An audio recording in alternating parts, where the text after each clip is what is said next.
¿Qué tal? Bienvenida, bienvenido a La Aventura, podcast de libros y lectura. Yo soy Bosco, este es el episodio 259 y en esta ocasión hablaremos de Yo antes de ti, de Jojo Moyes. Acompáñame para conocer de qué trata este libro, así como qué tiene de bueno y de malo. Comencemos.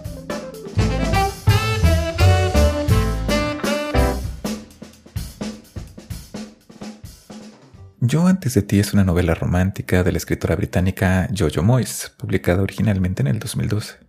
Como siempre, hablaremos de qué trata este libro, qué aspectos de este me parecen positivos y negativos, y si lo recomiendo. Esta es la novena novela de Jojo Moyes, quien se especializa en novelas románticas con mucho éxito. Ha ganado 2 veces el premio a novela romántica del año de la Asociación de Novelistas Románticas del Reino Unido, en el 2004 por La Casa de las Olas y en el 2011 por La Última Carta de Amor. Sin embargo, esto no se había traducido en un enorme éxito de ventas hasta la publicación de Yo antes de ti. De hecho, la editorial que había publicado sus novelas anteriores no mostró mucho interés en este libro originalmente, y terminó siendo publicado por una editorial distinta. Lo cual me imagino es algo de lo que se arrepienten, porque Yo antes de ti resultó ser un súper éxito de ventas, con más de 14 millones de copias vendidas en todo el mundo.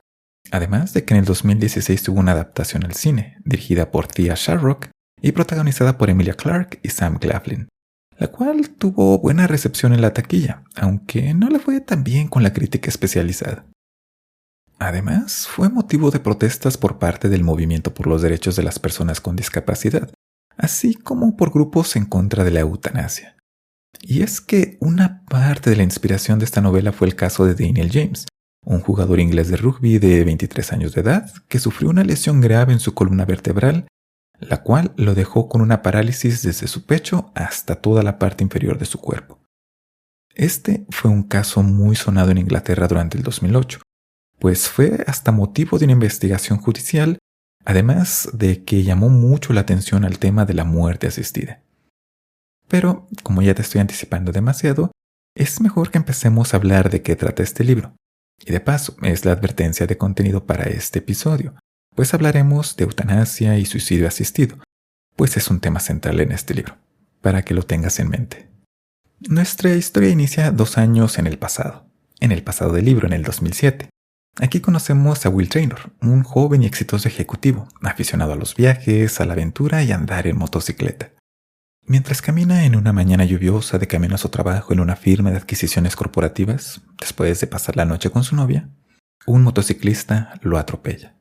Damos un salto al 2009, en donde conocemos a Louisa Clark, nuestra protagonista, una joven de 27 años que hace poco ha perdido su trabajo, en el cual ya llevaba mucho tiempo, en un pequeño café de su pequeño pueblo inglés, el cual tiene un castillo como su principal atractivo. Louisa vive con su familia, su padre y su madre, su abuelo, su hermana menor y su sobrino pequeño, hijo de su hermana. Que Louisa pierda su trabajo es una muy mala noticia porque ella y su padre son los principales sostenes económicos de la familia, y en el lugar donde trabaja su padre corren fuertes rumores de que habrá despidos muy pronto. Como nuestra protagonista no tiene una experiencia laboral muy impresionante que digamos, ha estado aceptando los pocos trabajos que la oficina de empleo de su pueblo tiene para ella. Renuncia a todos al poco tiempo, en parte porque son trabajos desagradables y en parte porque Louisa no es muy dada a salir de su zona de confort. Pero la situación económica en su casa se pone cada vez más complicada, así que aunque no tiene experiencia y suena un trabajo muy difícil, acepta una entrevista para un empleo como cuidadora de una persona con cuadraplegia o tetraplegia, es decir, que tiene parálisis en sus 4 extremidades. La paga es muy buena como para dejar pasar esa oportunidad. Cuando se presenta en la lujosa casa de la familia para la que trabajará, su entrevista no parece ir muy bien. La madre de la persona que cuidará es una persona muy severa y parece estar juzgando a Louisa todo el tiempo, lo cual es apropiado porque es una magistrada de la corte inglesa. De algún modo se queda con el trabajo y entonces tiene que conocer a la persona que tendrá a su cuidado, que como ya habrás adivinado es Will Traynor. Después del accidente, ahora padece de cuadraplegia, está paralizado por completo por debajo de su pecho, con la excepción de un poco de movimiento en una de sus manos. Will de inmediato antagoniza con Louisa y en general está siempre de mal humor. No es ideal, pero es un trabajo que Luisa necesita, el dinero es bueno y su contrato es solo por 6 meses. Además, ella no se encargará de dar la atención médica. Para ello está Nathan, el enfermero particular de Will. Luisa trata de llevarse bien con Will, pero sus personalidades chocan constantemente. Luisa es muy extrovertida y le gusta estar platicando todo el tiempo, mientras que Will es irritable y parece que preferiría estar solo todo el tiempo. Un día, llega de visita la hermana de Will y no está nada contenta con él. Le grita de cosas y Luisa se retira un poco a otra habitación de la casa. No entiende muy bien qué está pasando, pero por accidente escucha la conversación de la familia de Will. La razón por la que su contrato es solo de 6 meses es porque Will ha decidido que ya no desea vivir. Su familia le ha prometido apoyarlo en esta decisión, pero con la condición de que espere por 6 meses. Después de ese periodo, Will asistirá a Dignitas, una asociación en Suiza que proporciona las facilidades para la eutanasia en seres humanos. Contratar a Luisa es parte de los esfuerzos de la familia para convencer a Will de que en esos 6 meses cambie de idea. ¿Qué hará Luisa con esa información? ¿Qué ha motivado la decisión de Will y lograrán que la cambie? Todo eso lo descubrirás leyendo Yo antes de ti, de Jojo Moyes. Y ahora que sabemos de qué trata este libro, pasemos a hablar de por qué podría gustarte leerlo. En primer lugar, los personajes principales de la historia están muy bien desarrollados. Tienen diferentes aristas en sus personalidades y se sienten auténticos. Esto siempre es importante, pero lo es más en una novela romántica, donde la trama depende del conflicto interpersonal. Una parte extensa del libro está dedicada a conocer a nuestro protagonista, quién es, cómo es el mundo en el que vive, cómo se mueve en él, qué perspectiva tiene de la vida, qué cosas le agradan, cuáles no, qué peculiaridades tiene, todo ese tipo de cosas. De hecho, al contarte de qué trata este libro, Yo antes de ti, me siento un poco culpable porque el conflicto principal de la historia aparece más o menos después de 1/3 de que ha iniciado. Así que ya te adelanté bastante. Pero en el proceso aprendemos mucho contexto importante sobre la relación de Luisa y Will. Así que en general no se siente como un relleno, al contrario, le da forma a todo lo que pasa después. Y como la historia se toma su tiempo para desarrollar a sus personajes y relaciones, las escenas emotivas se sienten ganadas, suficientemente creíbles, sin que parezca que ocurren cosas de la nada. Lo anterior es un problema no solo de las novelas románticas, sino de cualquier historia en la que la relación entre los personajes es clave para momentos dramáticos.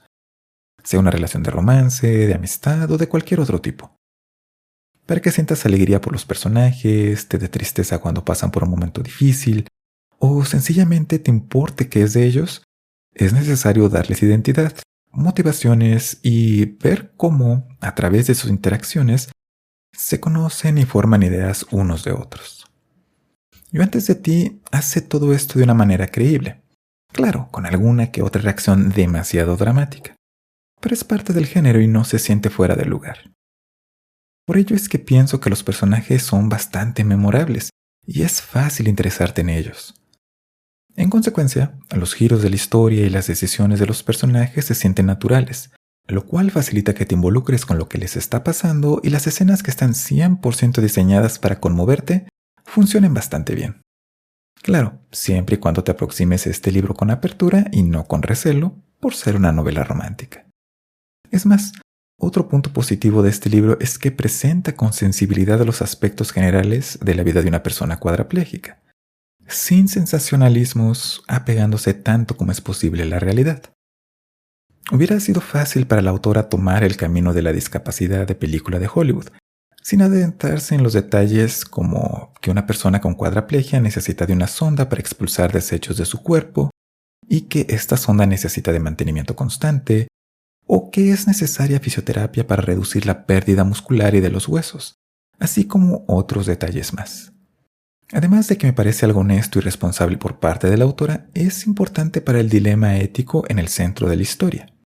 Y este es uno muy interesante sobre el cual no hay respuestas fáciles. ¿Es aceptable que una persona decida cuándo terminar con su propia vida en el momento que considera que su calidad de vida no es sostenible?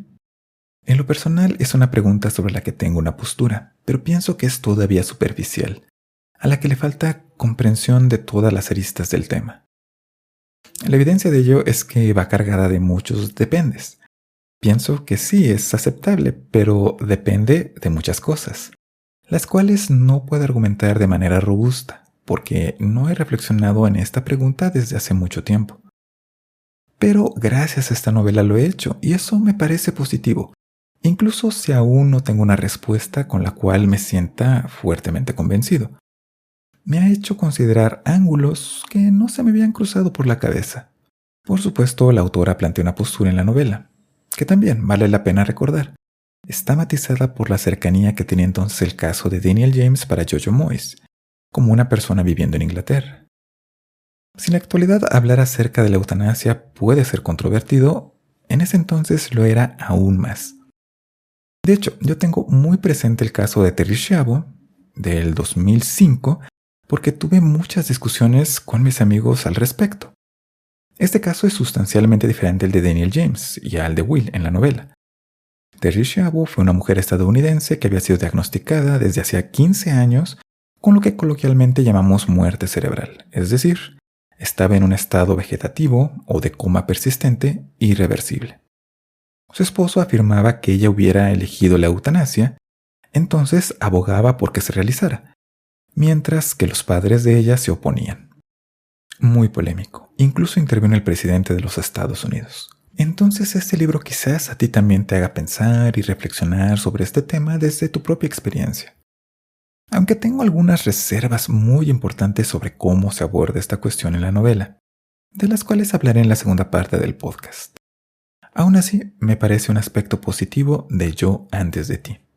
Pero nada en la vida es perfecto, así que pasemos a hablar de por qué podría no gustarte esta novela. La historia es un poco el cliché de la chica ordinaria que tiene un romance con un chico absurdamente adinerado. Es el tipo de historias que estuvieron de moda precisamente por la época en que se publicó esta novela, y es un arquetipo clásico de las historias de amor. Sí, tiene muchos elementos para distinguirse, pero al final es eso y tiende a caer en lugares comunes que probablemente has encontrado en otras novelas del género. Lo cual, siendo honesto, no es necesariamente malo, pero es algo para que tengas en cuenta. Si bien es cierto que es necesario pasar tiempo con los personajes para conocerlos y es mejor el detalle a tener solo pinceladas de quiénes son y cómo se relacionan entre sí, de todos modos sí es un libro con un ritmo un poco lento. De nuevo, esto es parte de las convenciones del género de la novela romántica, particularmente la contemporánea. En ella es necesario que nuestros protagonistas se enfrenten con diferentes obstáculos para que cuando ocurre el desenlace de sus historias, pues tenga mucho impacto. También, para no tener libros demasiado cortos donde se resuelve rápidamente el conflicto entre nuestros protagonistas. Si eres muy exigente, más o menos la parte media de la historia te puede parecer un poco repetitiva, con todo y que ayuda a darle complejidad a los personajes. Y hablando de los personajes, algo que me sorprendió, para mal, es que no tenemos el punto de vista de Will. Sí, Luis es la protagonista de la historia y la mayor parte del libro seguimos su punto de vista en primera persona. Pero hay capítulos en los que vemos la perspectiva de otros personajes, que nos da un panorama más amplio de lo que está ocurriendo, pero nunca de la de Will. Siendo que la manera en que Will se siente acerca de su discapacidad es el motor de toda la historia, que las decisiones que toma al respecto son literalmente de vida o muerte, y que está presente prácticamente en todo el libro, pues esperarías al menos tener una mirada a lo que él siente y piensa desde su propio punto de vista. Incluso dentro de la historia es una queja del personaje que las demás personas asumen y toman decisiones por él. Entonces la historia es realmente más sobre cómo la decisión de una persona con discapacidad afecta a todas las personas a su alrededor. Todas sin discapacidad alguna, por cierto, que tratarse sobre la propia persona con discapacidad. Will es, en el contexto del gran dilema con la eutanasia, más un recurso argumental que una persona, y por eso, en mi opinión, la reflexión que se hace sobre la eutanasia no termina de ser desarrollada con suficiente profundidad, porque deja a la persona que toma esa decisión en segundo plano y se enfoca en cómo todos los demás son afectados. Will se convierte en un problema a ser resuelto. Paradójicamente, algo de lo que el personaje se queja dentro de la historia. Es algo muy peculiar. Entonces, aunque su personaje está muy bien desarrollado como un interés romántico, además de que pienso que es bastante memorable, pienso que para esta cuestión tan polémica y delicada que quiere abordar la novela se queda corto. Y por lo mismo, para mí el tramo final del libro se fue cayendo rápidamente conforme avanzaban las páginas. Insisto, esto es 100% personal, pero te lo comparto. Así que, en resumen, ¿recomendaría Yo antes de ti de Jojo Moyes?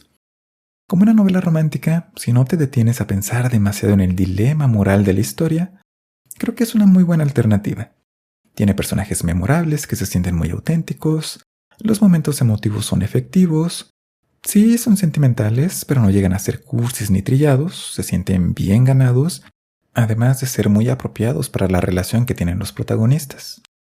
También tiene un diálogo dinámico en el que cada personaje tiene su propia voz, muy distintiva, con su propio sentido del humor, lo cual hace agradable involucrarte con ellos e interesarte en su relación. Sin embargo, como el dilema moral es lo que motiva la historia, no es algo que podamos ignorar. Allí creo que la historia se va por una dirección un poco desafortunada, no tanto por lo que ocurre en su desenlace, sino por el enfoque que se le da, centrado por completo en la protagonista y en los demás personajes, con Will en un segundo plano. Que tanto disfrutes de la novela dependerá de qué tanto esto sea importante para ti. Pero eso sí, sigue siendo un libro escrito con mucha atención al detalle, que cuenta una historia que fácilmente te puede enganchar y cumple con su misión de despertar emociones en las y en los lectores. No está de más que le des una oportunidad si te ha parecido interesante, pues además de contar una historia bastante emotiva, probablemente te dé cosas en que reflexionar. Esto fue la reseña del libro de este episodio, Yo antes de ti, de Jojo Moyes. Pasemos ahora a los anuncios y saludos. Como siempre, muchas gracias por escuchar este podcast. Podrías estar haciendo cualquier otra cosa y has decidido escucharme, lo cual agradezco mucho. Esta vez platicamos de una novela romántica que es un género del que casi no hemos hablado en el podcast. No porque no disfrute del género, simplemente no me he metido de lleno en él. Seguro encontraré muchos libros interesantes si me pongo a buscar un poquito. Pero tenemos algunos saludos. Saludos para la presa de Daggett y para nuestros amigos del podcast Tipos Móviles, el cual, como siempre, te recomiendo muchísimo. Es más, allí también han platicado de Yo antes de ti, así que puedes escuchar a Tipos Móviles para tener un punto de vista diferente al mío, lo cual es parte del encanto de leer libros.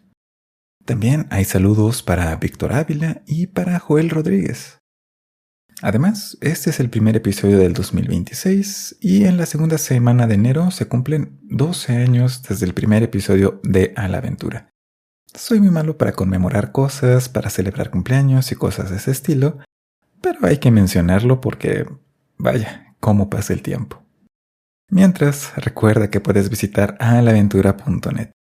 Ahí están todos los enlaces a las redes sociales del podcast, Facebook, X, antes Twitter, Instagram. Incluso puedes dejar comentarios ahí mismo o mandar algún correo electrónico para dejar tus comentarios, pedir saludos, recomendar libros o lo que sea que tú quieras. Todo eso está en alaventura.net, además de, por supuesto, los enlaces para que te suscribas al podcast en Spotify, en Apple Podcasts, Amazon Music y en cualquier otro lugar donde escuches podcast. Y por supuesto, la manera más fácil de ayudar a este podcast es compartiéndolo con otras personas. Y eso realmente es a lo que ayuda, por ejemplo, cuando dejas un like o dejas algún comentario en donde sea que escuches este podcast. No es nada más porque parece ser que a las personas que creamos contenido de algún tipo nos encanta ver esos numeritos subir, sino porque realmente sí ayuda a que encuentren las cosas que haces, en este caso, a que encuentren a este podcast. Pero ahora pasemos a la segunda parte del episodio platicando un poquito más sobre los temas de Yo antes de ti, que incluye algunos spoilers, así que escucha sabiendo que puede arruinarte alguna que otra sorpresa. Como ya lo mencioné, algo que me sorprendió, de manera no grata, fue encontrarme que, a pesar de que la decisión de Will de terminar con su vida es lo que motiva la historia, no tenemos su punto de vista. Eso quizás suena a que estoy siendo excesivamente crítico, porque también es cierto que no es algo inusual en las novelas románticas. Es la historia generalmente de las protagonistas.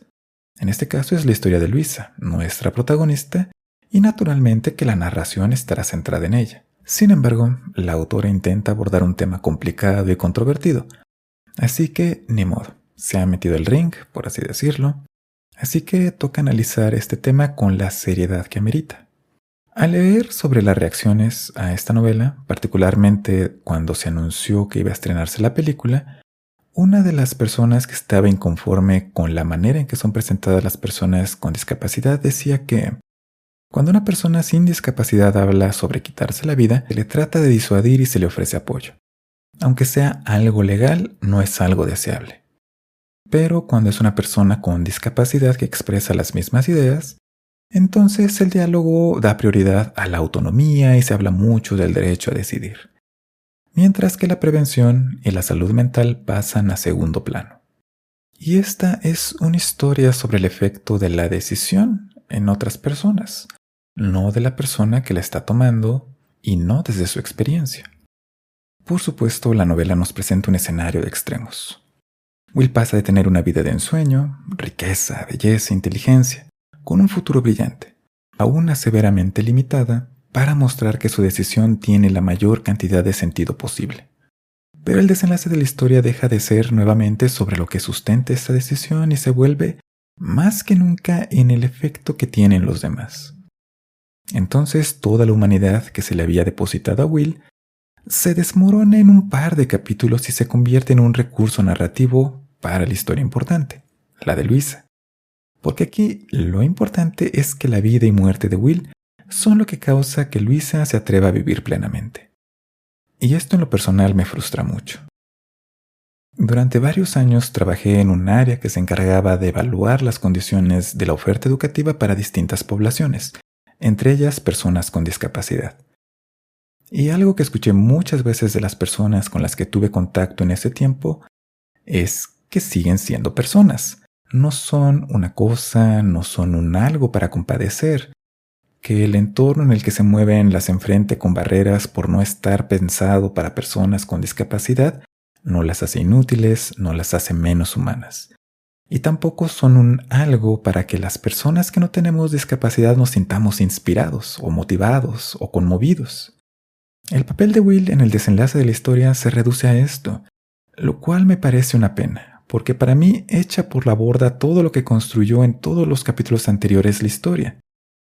Will finalmente se mantiene firme en su decisión de quitarse la vida, pero le deja una pequeña fortuna y un muy bonito mensaje de que ella debe vivir plenamente, que debe vivir expandiendo sus horizontes, que debe vivir todas las cosas que nunca se atrevió a vivir. Vaya, es una muerte de una persona con discapacidad inspiradora. Su vida no era una vida que valiera la pena vivirse porque ¿quién quiere vivir con una discapacidad? Ay no, qué cosa tan horrible, qué feo, ¿a quién se le puede ocurrir semejante cosa? Y sí, estoy siendo muy irónico, pero esencialmente es así como se percibe la historia para las personas que comparten la discapacidad de Will.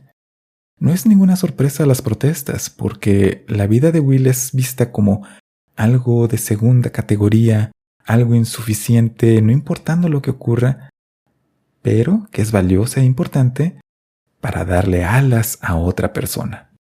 Pero además hay un segundo elemento que también me frustra mucho y conecta las dos ideas anteriores, y es que a pesar de que Luisa le expresa y demuestra a Will que lo ama, tal como es, y que está dispuesta a tener una vida con él y hacer lo que sea por él, Will considera que eso no es suficiente para querer seguir viviendo. Y claro, el reflector está en Luisa, pero la familia de Will, con todo lo llena de defectos que puede estar, también se nos muestra como perfectamente dispuesta a hacer lo que sea para que Will sea feliz, porque en el fondo también lo aman. Hasta su enfermero genuinamente lo aprecia, aunque sea su jefe. Pero Will ya decidió que nada de eso importa, porque ya no puede andar de aventurero por el mundo montando en su motocicleta, porque esa es la vida que quiere y no la que tiene enfrente. Ok, de acuerdo. Regresemos a pensar en una persona sin discapacidad. Y ya que la novela nos sitúa no en la piel de quien toma la decisión, sino de quienes están a su alrededor, Pongámonos entonces en esa piel. Pensemos en esa persona sin discapacidad que está pasando por una crisis personal, que tiene ideación suicida y a la que le expresamos que es amada como es y que tiene a una familia que la ama como es y está dispuesta a hacer todo lo que sea necesario para que sea feliz. Esperaríamos que nos diga, sí, pero esa no es la vida que quiero y de todas maneras me quitaré la vida. Pero que esto sea una lección para que ustedes tengan una vida plena. Y que eso lo veamos como algo inspirador o romántico. Yo no lo creo. Por eso pienso que este libro, sin proponérselo, refuerza la idea de que una vida con discapacidad es una vida de segunda, menos digna de ser vivida, una vida incompleta, algo que hay que evitar a como dé lugar. Pero solo imagina que conoces a una persona por primera vez y que tiene cuadraplegia y lo que le dices es, ¿sabes? Pienso que tu vida es menos vida que la de alguien que no tiene discapacidad. ¿Realmente es así? ¿Realmente creemos que una persona por tener discapacidad tiene una vida que es menos vida? Yo estoy completamente en desacuerdo con ello. Y todo esto es completamente sin malicia. La autora ha hablado bastante del tema y es evidente que no era su intención ni es lo que quería que las lectoras y lectores se quedaran de este libro. Pero así ha resultado, en parte porque, desafortunadamente, esos son los prejuicios que persisten hacia las personas con alguna discapacidad, la que sea. Pero son de esos prejuicios que son invisibles hasta que convives con una persona que tiene alguna discapacidad y te das cuenta que están ahí presentes. No son abiertamente hostiles como las personas que rechazan abiertamente a alguien que tiene una discapacidad, pero igual pueden resultar bastante dañinos. Principalmente porque hacen que veamos a una persona con discapacidad no como una persona, sino como algo distinto, y eso no me parece que sea justo. Por eso pienso que es un poco una oportunidad perdida de empatizar y entender a quienes tienen alguna discapacidad, lo cual es una pena, porque esta es una historia genuinamente tierna que en general disfruté, pero la parte final, bueno, ya he dicho lo que pienso de ella. Por supuesto, todo lo anterior surge de una mirada analítica. No tiene nada de malo disfrutar la historia que cuenta sin estas consideraciones, y por supuesto, puedes tener una perspectiva muy diferente a la mía. ¿Tú qué piensas? Con esto llegamos al final de este episodio. Mientras nos encontramos de nuevo, cuídate, cuida de las personas que están cerca de ti y no olvides que eres una persona sumamente especial. No importa lo que nadie diga. Y nos vemos en la próxima.